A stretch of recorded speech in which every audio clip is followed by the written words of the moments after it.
Hey guys, welcome back to our Redhawks Dynasty. We're playing another MAC conference matchup against the Central Michigan Chippewas. This week specifically is a big week for us because we have three guys coming for a visit. Nick Noon's the agile center. He is here for a visit. George Estes, the quarterback improviser that we really want to lock up this week. And Eric Fenix, also the receiver, just to make it a little bit easier for us to insta-lock George Estes.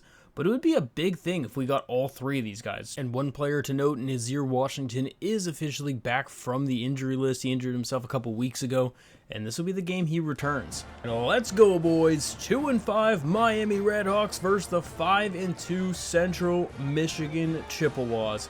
Big game in MAC play, because we need this game if we're going to have a chance to make a bowl game this year. We definitely had bowl game as our aspirations, but we'll see how it goes as we're underway in Oxford. Another home game. Let's see what we have in store. Bert Emanuel.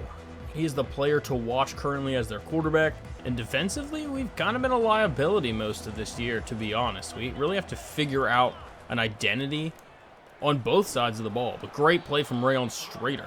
Again, if you have not been following this series, everything we do, we have a play limit of 2. So we can only call the same play twice in an entire game. Makes us have a lot more flexibility as we're going to get a huge sack on the corner blitz. Michael Yarbrough getting back there to drag down Bert Emanuel. Huge play on second down to bring up a 3rd and long. Was a great play call setup. Even Brian Ugwu got in there pretty fast too. This is going to bring up a big 3rd down situation. We're going to guess pass here. Most likely what we're going to have to be worrying about is our quarterback's going to scramble out with it, but he's not going to be able to get the first, and it's a punt situation. We weren't quite expecting the QB scramble, but we were able to corral him quick enough to force the punt. So a great job defensively to start out for us as Cam Perry brings it out to about midfield to start our first drive on offense. Javon Tracy, Keon Mozzie, and the gang coming out to see how our offense fares this week. Our offense is very streaky. I mean, to say the least. Sometimes we look great, and other times we can't move the ball at all. So, I mean, we'll see which offense we have in store this time. As a great catch from Javon Tracy for a 1st down. Good quick throw there from Brett Gabbert to just be able to keep moving the chains. Javon Tracy's been the guy. We just have to get him involved as early as possible. 2nd down and 8. Throwing it quick over the middle to Javon Tracy again for yet another 1st down. Really the only thing that's been somewhat efficient for us this year has been the quick stuff. That has been what we want to do. Wow, that was great defensive play from the D lineman. Getting a nice tackle for loss. He took a step towards the line of scrimmage, and it made us really think that he was going to be going after the running back. But instead, we're going to get it out to Keon Mozzie now on the screen, and he gets a 1st down. Great play call from the OC to be able to pull out that screen on 2nd and long, and it brings up a 1st down. Now Kenny Tracy with a good run for 3. Motioning our receiver over. Cade McDonald there. Gonna hand it off to Keon Mozzie, who breaks a tackle, and he's down to the 6. 1st and goal. Trying to scramble out with it. Nobody really open fast enough. Just gonna have to throw it away. Setting up now a 2nd and goal. Quick snap with the blocker there. And oh no, Jack Holderon couldn't hold the block. 3rd down and goal. Open receiver Cade McDonald for 5 yards. Brings up 4th and goal. Probably just gonna have to go for the safe points. Problem is this is not the easiest kick in the world from this angle. Half the time it ends up being missed. Kick is up, and it is good, so we will drill it. Dom Dizioban, or however you pronounce his last name, he drills the field goal. We get 3. Unfortunate we don't get 7, but hey, we gotta take the points that we can get when we get them, so we take our points there. Nice 5-minute drive from the Redhawks to be able to put up some points on the board. And on 1st down, they are going to run the ball up the middle, and he's taken down by Ty Wise. Really good open field tackle from Ty Wise.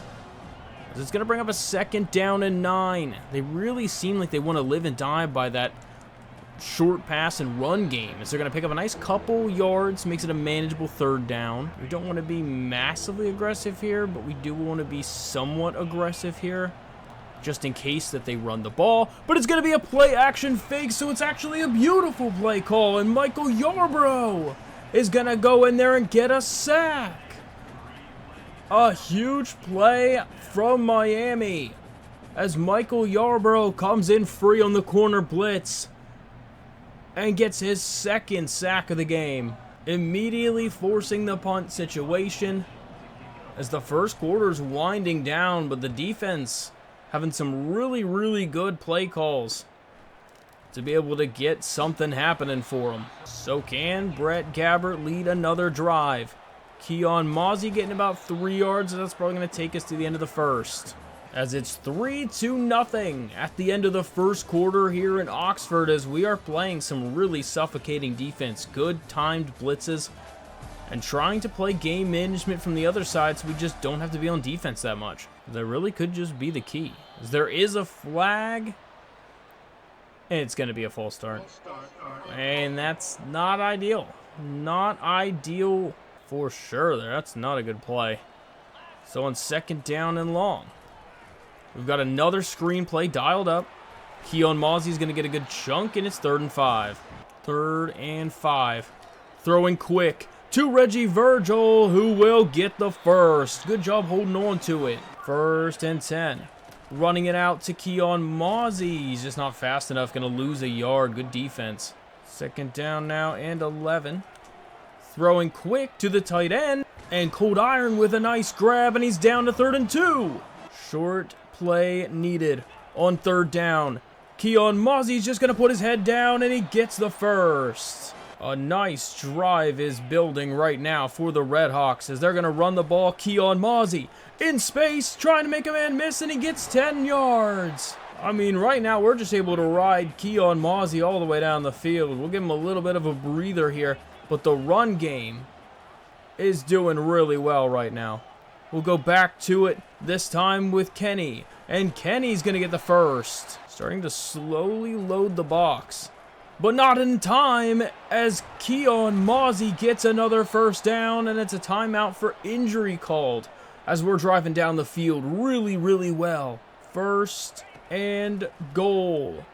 Running it with the quarterback, Brett Gabbert, to the end zone for the touchdown. Brett Gabbert is going to get the rushing touchdown, and we're going to be able to go up even more. 10-0, Redhawks. The booth review, I really don't think he got in, so I wouldn't be surprised if they overturned this. And they will overturn it to the 1, so unfortunate. 2nd down and goal. The run to Keon Mozzie for the touchdown. And he's going to get his 9th touchdown of the season. So instead of Brett Gabbert getting the touchdown, we'll just go a play later, run a little more clock off, and get the rushing touchdown from Keon Mozzie. He's the one who deserved it a lot, because he had some great plays all the way down the field to set us up with that touchdown. And I mean, boys, is this the biggest lead we've ever had? I feel like it is, as we'll kick it away with just 4 minutes left in the half. So it's 1st and 10 for Bert Emanuel Jr. Going to be dropping back. Try to see what he can do. Nobody open. Actually, there was a wide open guy that deep downfield, but good thing he got hit. He for sure had a completely wide open guy. Very glad he didn't see that, as they're going to dump it underneath and get a few yards, as it is bringing up a 3rd and 6. Dropping back to throw, it is caught. What a quick throw, beating Caleb Tubbs. 1st and 10. Running the ball off, and he gets absolutely smacked by Matt Slopak. I like how it automatically makes us go back to turbo mode right after that play, because that is not what happened, good sir. As that's going to be a sack. What a play to send the house. We had a feeling they were going to try to do something cute, so Brian Ugwu says no to that. And he just came in free to a rolling out quarterback. That is not a good combo for Central Michigan, and right now, it's a scheme problem right now. I mean, right now, schematically, we are definitely winning the battle As a QB is going to get a huge, huge gain. Getting a ton of yards. And that could have been a targeting penalty from Ty Wise. But dang, we literally had everybody in a contain, and it didn't really matter. We were trying to plan for that to happen because we had a feeling it was going to happen at some point. But Bert Emanuel, he's shifty back there. He's tough to bring down. Good hit from behind on the running back as they're going to get 6 yards out of it. We'll try to call a blitz on second down. Our blitzes on early downs have been pretty effective so far for us. We'll see if we can continue to do it as it's going to hit the 2-minute warning. Second down. Calling a little bit of a blitz. They've been working for us so far on early downs. And they're going to pick up the first. Moving the chains pretty well. As this is not what we wanted to do with this camera angle. I'll tell you that much. As it's going to be a wide open touchdown. That camera angle definitely messed me up a little bit. We were trying to do some adjustments. And I don't know what we were looking at. But that is a wide open touchdown. Don't think we would have really got there anyway. Had we have had the right camera angle. But still, not a good play. Not a good play. They really, really drove down the field so well. And a dart to Mr. Boyd for the touchdown. So back on offense for Brett Gabbard and company. Good catch. No, he dropped it. Big hit over the middle of Javon Tracy, forcing the incompletion. Barely gets that one off. I mean, Keon Mozzie just making some great moves to be able to pick up the first down. Really has been a man among boys right now. Gonna be throwing this one deep to a tight end, and he's knocked in complete. Bringing up a second down. Throwing a quick, perfect throw to Reggie Virgil, and we're gonna have to go no huddle. 3rd and inches. Quick throw. Caught by Cade McDonald. Fighting for some yards and gets the first down. We'll call no huddle again. 1st and 10. Throwing it. It is going to be caught, and we'll call our first timeout. 2nd down and 4. Brett Gabbard scrambling out, and he's going to get sacked. Nobody open fast enough. We thought about throwing it to the tight end over the middle, but we know some of the times we've done that this season, it has been intercepted. So we're trying to see if we really tried to pound that into him this week, not to make those same mistakes that he's made previously. And it looks like he's learned from those mistakes, at least to some degree, so far to start it out. And we'll throw that one, and it's incomplete. We really thought that was a crosser. Right as we're talking about making less mistakes, he remembers the wrong route. And it definitely would have been open if it was a crosser. But instead, it was a streak, and that might be a perfect punt. Out at the 2. The 2-yard line. What a punt. I think that means we send it. We try to be a little bit aggressive. We don't want to get beat for a huge play, but that'll do it. So they'll run it out. We'll go to halftime. 10-7 is your halftime score. Miami has a lead for once. Dominating in time of possession. And winning in yards because of it. That's just the game plan that's been so far working for us, is trying to manipulate the clock and game management. And that's been the way that we've been able to control the pace of this game, because if we allow them to have too much time with the ball, they will score. We don't have enough defensive talent yet for that. So second half kickoff is underway, and Cam Perry will be back deep to return.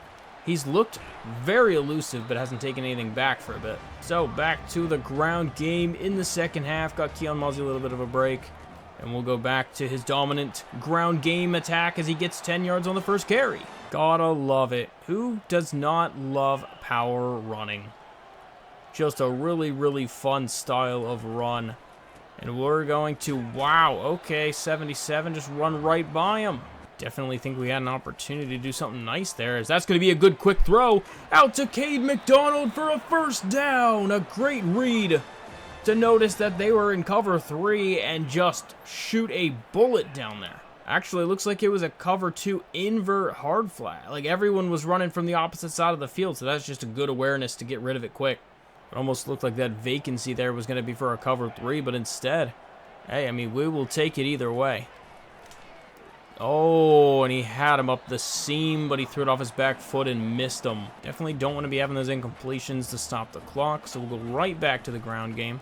Keon Mozzie in space, gets a first down and another great run. Keon Mozzie has been pretty unstoppable today, as he's been having a really nice yards per carry average. Back up the ground game, Keon Mozzie, the juke move, another 10. What did Keon Mozzie eat in his breakfast cereal this morning? Because he is playing very different right now. And instead, we'll have this one out to Kenny Tracy, who's going to power his way down to the 3. Kenny Tracy, great run, setting us up first and goal. Next run, into the end zone for a touchdown, Keon Mozzie. His 10th touchdown of the season. And we are going to go back up by 10. As this has been a pretty, I don't know, shocking offensive performance and defense from us. But I mean, hey, we will take it. Anything that's going to be performing like this, we are down for that. And this is going to be a run up the middle for just about 5 yards. Good run for the Chippewas. We might try to be aggressive again. Try to see if we can send something here, get a little bit of a blitz. The blitzes, again, they have been effective at the beginning of the game. And that's going to be 3rd and inches. Somehow didn't get the first. Not quite exactly sure how, but he did not get the first. Can we do something about it? We'll have a hard flat out there, and they're not going to get it. Great open field tackle from Caleb Tubbs. I mean, we were barely able to get that audible off in time, that they were able to switch to the different side of the field because their alignment switched, and it really messed us up. But all right, back on offense again. Keon Mozzie in this rush attack, as he's going to get another 10-yard plus gain for Keon Mozzie, as we are just having huge gain after huge gain right now. Throwing that one, it is knocked incomplete. He waited a little too long and it floated a ton. Really floated that pass. That is not a pretty pass. And we'll just be able to dump this one off. Good dump off, and Keon Mozzie getting a nice gain. Reed Holsky is down, though, on the play. Right tackle is one of those guys, one of the only guys on the entire offensive line that has some nice abilities, actually. But a 3rd down. We're going to run it off to Keon Mozzie. I think he got it. We'll see. But another injury timeout. It is going to be a 1st down. So a great run from Keon to stretch past the line and get the first. 1st and 10 after the really nice gain. Throwing it deep. It is knocked incomplete. He had him again. It's a high injury risk. I think we're going to have to keep him, which is unfortunate. This is kind of too close of a game right now for that. Really hate being decently predictable out here with every time it's a 2nd down, we go right for the screen play. But it's been significantly effective so far. Just going to run with it with the QB, and he gets a nice gain to 3rd and 3. 3rd down. Quick play. Out to a wide open Cade McDonald, who's got nobody in front of him, and he's going to run it all the way in for the touchdown. There's a flag, though. And it's a hold, so it's coming all the way back. Will Jados, no. That is such an unfortunate penalty. Such an unfortunate penalty. And there's a flag on top of it. It's also the same guy. We didn't even snap the ball yet. We haven't even snapped the ball yet, and you have 2 penalties. What is this? Oh my gosh. Well, it's 3rd down. Just going to have to get rid of it. Nobody open. And it's going to be a punt. Wow, from a touchdown to a punt. Will Jados himself must be having some significant money bet on Central Michigan, as that is a money punt down to the 8. I mean, that is not good. Not good for all those penalties. And Ty Wise will help try to bring him down, but he's going to get 7 yards out of it. Kind of a really good run there from them on 1st down to set them up for a nice try on this drive. Motioning the tight end over. Looks like some sort of run play yet again, but Matt Slopek's going to shoot the gap and drags him down for no gain. 3rd down and 3. Quick run, and Slopek's going to get there, but he broke Ty Wise's tackle, or else he doesn't get that first. First down. We're going to set a first down blitz this time. We haven't really tried first down blitzes in a while, though it might be just some sort of run. No, it's going to be another play action, and it's a beautiful play call. Michael Yarborough with his 3rd sack of the game. Matt Slopek also jumping in to join in, bringing him down. What a play. I mean, these corner blitzes have been money today. They have not been picking him up. So it's 2nd and 17. Play action fake. Trying to just throw it short, and it's knocked incomplete. Michael Yarborough's everywhere right now. Michael Yarborough is everything right now. 3rd and 17. Under pressure. Breaks a tackle, and he's going to go down for a safety. What is he doing? Bert Emanuel just ran back into the end zone. Weren't they on like the 17-yard? Oh, no, it's not a safety? No, it has to be a safety. It popped up safety on the bottom of the screen, but it says the 1-yard line. So that's got to be a safety. There's no way that's not a safety. It's showing up punt. We're going to challenge it. We absolutely got to challenge that spot of the ball. I mean, this man's legit in the end zone. No part of him is even outside of the end zone. Brian Ugwu should be absolutely credited with a safety. Let's see what happens.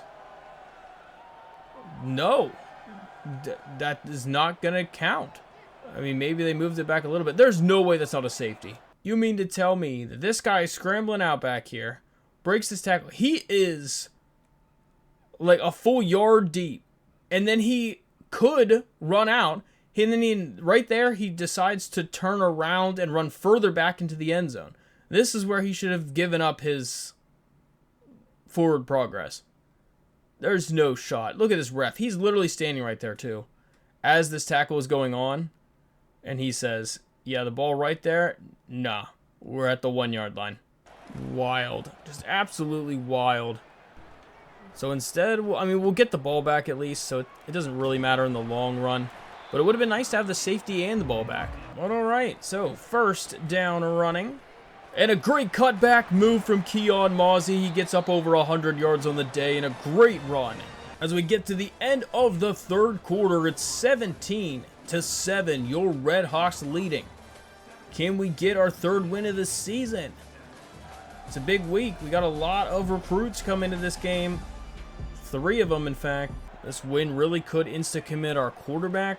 That would really fix some problems. This Cade McDonald getting some space to the outside. Breaks a tackle, and he's down to the 4.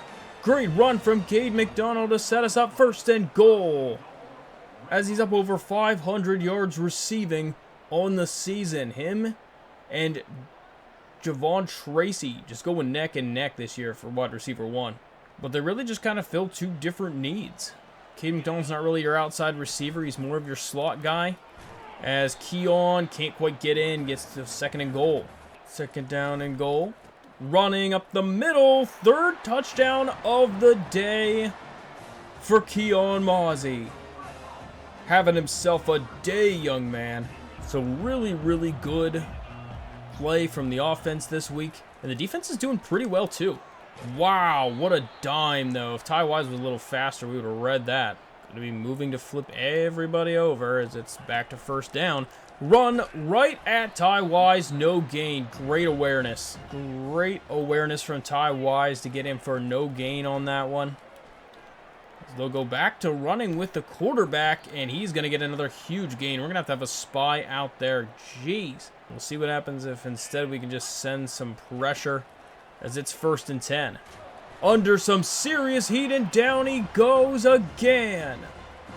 Eli Koppis getting in there and getting the sack. When we call a blitz this week, it has been effective in getting home. 2nd and 18. Dropping back, throwing over the middle. It is a big gain to the huge tight end and almost enough for the 1st. 3rd and 1. Looking over the middle, throwing to the end zone. Touchdown. That was a perfect play for us. Oh, man, we did an invert hard flat on that side, so it was the one spot of the field that people were running and switching positions, and there happened to be a streak right there. That's terrible. Great play from the OC. They hadn't tried to throw deep like that all game. So we thought for sure we could just be a little bit aggressive with that and try to get a pick, and instead, nope. Made us pay for it dearly. So 24-14 as they'll kick it away. Very short kick, giving Cam Perry a chance to take this one out. As he, so close. So there's about 5 minutes left here on it. And we'll run up the middle for about 5 more yards to Keon, as we should just be a couple first downs away from pretty much ending the game. 3rd down, big play. Throws over the middle, caught for a nice gain to Javon Tracy to midfield. And that really should do it. I mean, we're down to about 3 minutes left here. Just a couple more big runs away from ending this one. Really good game. Really good complete game from the boys. I mean, we had that one bad touchdown we allowed at the very end of that one. But other than that, we can't really be upset. We just can't really be too upset because the team kind of pretty much played a complete game here. Wow, what a play with the DN though. So we will have to punt it off. But we did get them down to under 2 minutes. The 2-minute warning is gone, and a timeout has been taken as well. And down at the 18, not a great punt. So here we are, 1st and 10.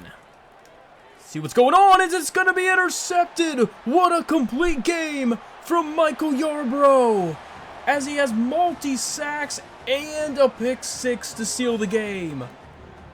Michael Yarbrough, unreal. Just baiting that one so well. As he gets the pick 6. Great play from this young man. Absolutely fantastic. So we'll knee out the game and win it 31-21. They ended up scoring a random garbage time touchdown at the end on a nice drive, as they always do in the 2-minute warning. But either way, getting back in the win column, Keon Mozzie, 25 carries, 3 touchdowns, 120 yards on the ground. Great day for him. He also had some nice catches and had some decent receiving yards as well, so we'll have to see what his total yardage was. But overall, really good offensive game, and Michael Yarbrough showing up on defense. I like how there's a glitch on the scoreboard showing that it's 33-21, showing that that safety counted. I don't actually know what the final score is. But Brett Gabbert, 15 for 20, 367 yards. Not bad. Not bad. Keon Mozzie was an animal. Absolute animal. He was the guy today. Nobody really broke out from a receiving standpoint, but Keon Mozzie had a nice 5 catches for 47 yards. Kate McDonald, 4 for 58. Almost had a nice touchdown, too. The one got called back from a hold. Javon Tracy had 3 catches for 38, including one nice one for 20. And defensively, not that many people even had a tackle. That's kind of weird. You don't even have to scroll. But 8 was the leader with Matt Slopek. TFLs, 4 of them. Michael Yarbrough. That is actually a new record. Previous record was Ty Wise with 3 of them, which was also tied in this game by Brian Ugwu. But there we go, boys. Michael Yarbrough in history books, as he gets the most TFLs in Miami Redhawk history. Also including 2.5 sacks. 1.5 for Brian Ugwu, and 0.5 sacks for Eli Kaupas and Matt Slopek. An interception for Michael Yarbrough, including a pick 6, which was really the backbreaker. He just had himself one of the best defensive games so far of this entire team season. And Michael Yarbrough is going to win the MAC Defensive Player of the Week and the National Defensive Player of the Week. Keon Mozzie getting the MAC Offensive Player of the Week. But that win puts us at 3-5 on the season, 2-2 in conference play. So puts us pretty much dead even with half of the conference at this point. But us in a pretty decent position to keep continuing that streak. But it is a bye week this week, so we'll just be hitting up some more recruiting. But so first off, looking at recruiting, I mean, immediately we see we get George Estes, the QB. Super thrilled to get him to be our new starting quarterback for next season. He's going to get that headstrong and road dog, which is definitely going to help us in a lot of these games, but the throw power 85, we'll kind of have to see how that works out for us. But he's a gem either way, so hopefully we'll have some good development and maybe can just increase that throw power at some point. Eric Fenix, the wide receiver, he's the first 4-star player we've signed in our history so far as a head coach. Looks like he's probably got some really nice speed out there. We didn't really have the hours to completely scout him, so hopefully it's a burner speed, and that'll really help us. The rest of the guys, we have a couple more hours here. We see Tony Purdom. Georgia's starting to think about going after this guy, so we're probably going to have to bump up what we do for him if we really want him. He's got 94 speed. We definitely like that. And we could do a week 12 visit with it being, week 10 currently right now. Week 12 might not be too bad of an idea. We'll see who else is available, though. Jalen Smith, kind of the same boat here, though a lot closer for USC to be taken over than Georgia is. Tony Purdom, I think we still have a legit chance at getting. Alani Ursua, still nobody really going that aggressive for him, so I'm kind of all for that. But from the beautiful game, Nick Nunes is very close to joining the squad. We got a nice 5 tier from that one, and we even got a bonus for being a clear winner. So we should have him locked up. There really shouldn't be a chance that Georgia does anything here with them not being able to put a visit on yet. Johnny, this 3-star corner, 91 speed. We did shoot up to first place on him just from the passive interest, which is sweet. Walter So, we were only putting 50 points on him. We had to drop some of it, so I increased it back to 65 for this last week. We're so close. We're so close. I don't know if we're going to quite get him this very next advance, but I would sure hope that we're going to be able to get him over top of Ohio State, but they might be able to squeeze in there at the last second, which would be super depressing. But we're close. I mean, we're really close, and a 95 speed corner would be such an awesome thing to have. Our main issue here now is going to be these safeties. Florida State looks like they're just now attempting to start going after these guys. So I'm probably going to have to schedule some visits, especially Nicholas Bragg, who's right here on the cusp of everything. But Georgia is going crazy hard, and I don't know if a week 12 visit's even really going to do it at this point, because we're going to be able to advance. It's going to be to basically the signing week, and I don't know if we're going to be able to do it, because as soon as we advance to the next week, Georgia's already going to be halfway to commit, which would be week 11. We're going to advance, and then they're probably going to just completely insta-commit. We still have another week to mess around because it's a week 12 visit, so we can technically advance first before we would waste the points on a visit. But we might just want to pull those 50 points off and use them elsewhere. Reshad definitely looks like he needs a visit. Just a matter of, do we want week 12 or week 13? But we're definitely going to add the extra 25 hours onto him, put him up to 65. And I feel like the move is just going to have to be to let go of Bragg. I kind of don't want to, but that's probably going to be pretty close to our situation. I think what we're going to do is schedule a visit for Reshad, but we don't need to necessarily do it this week. I think what we'll do is we'll wait to the advance to then see if we need to do a visit on him. All right, well, time to advance, see if we get any more signings. Sweet, we got Walter So, 95 speed corner, joining the squad, another 4-star on the board. And we got Nick Nunes, the center, our third 4-star committed, and we're really just changing the entire life of this school, one recruit at a time. And well, it's looking pretty favorable here for Tony Purdom at this point. We're at week 11 right now. We have a week 12 visit. Georgia's not gaining that much on him, and we should be able to hold that lead. If we have a nice game week 12, we should get him locked up.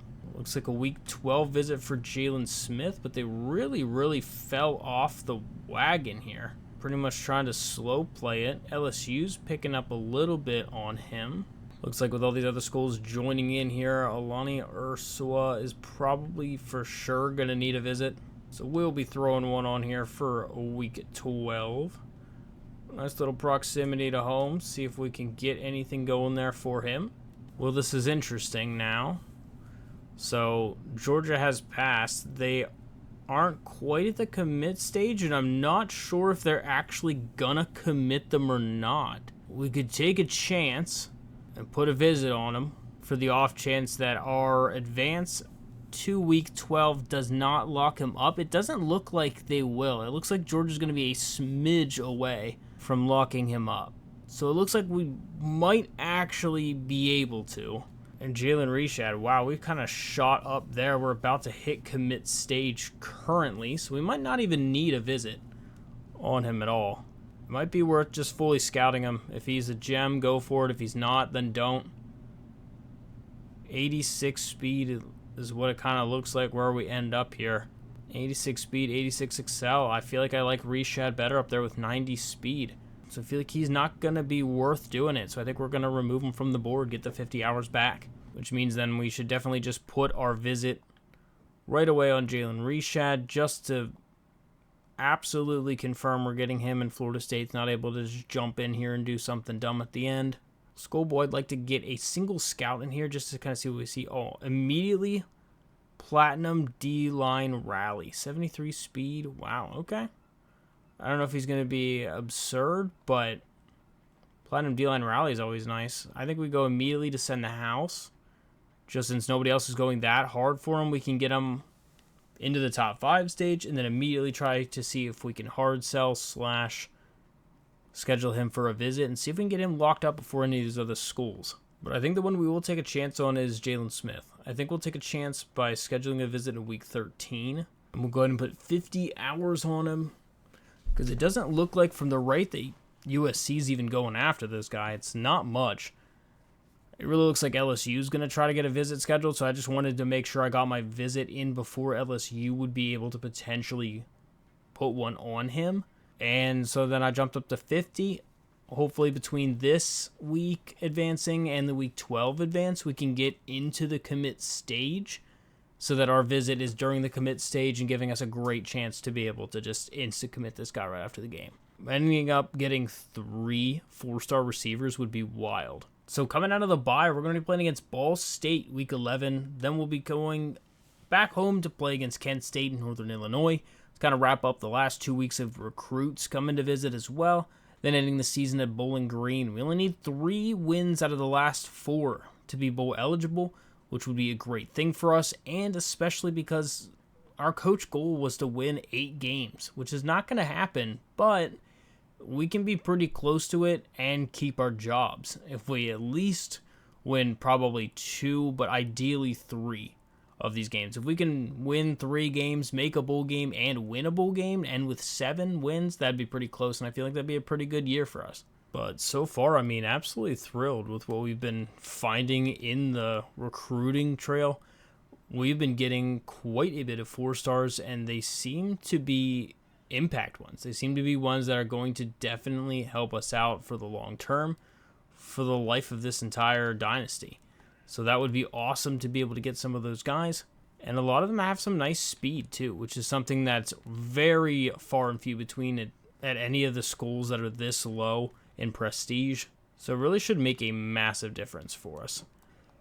But the offense was really clicking last game. The defense was clicking. I mean, we had some good play calling, good blitz timing, and hopefully it's some sort of momentum to build off of in the next couple games. A lot of them are conference games too, so it can have a huge impact on our ability to even make the conference championship game. But I think it's safe to say Brett is keeping his starting job for at least another week, as he did do well again. So it's kind of just been back and forth, pretty much every other game doing well. So, maybe he'll have a terrible game next week, but let's hope not. But I hope you guys enjoyed the video. It was a really, really fun episode, as we were probably playing our most dominant game so far in this dynasty. But we will be continuing on next week as we take on Ball State, trying to continue to increase our chances to make the conference championship or bowl game at this point, even though 5 losses at the beginning of the season doesn't really bode well for having a good end of year. But I will see you guys in the next video. But until then, why don't you check out one of these ones.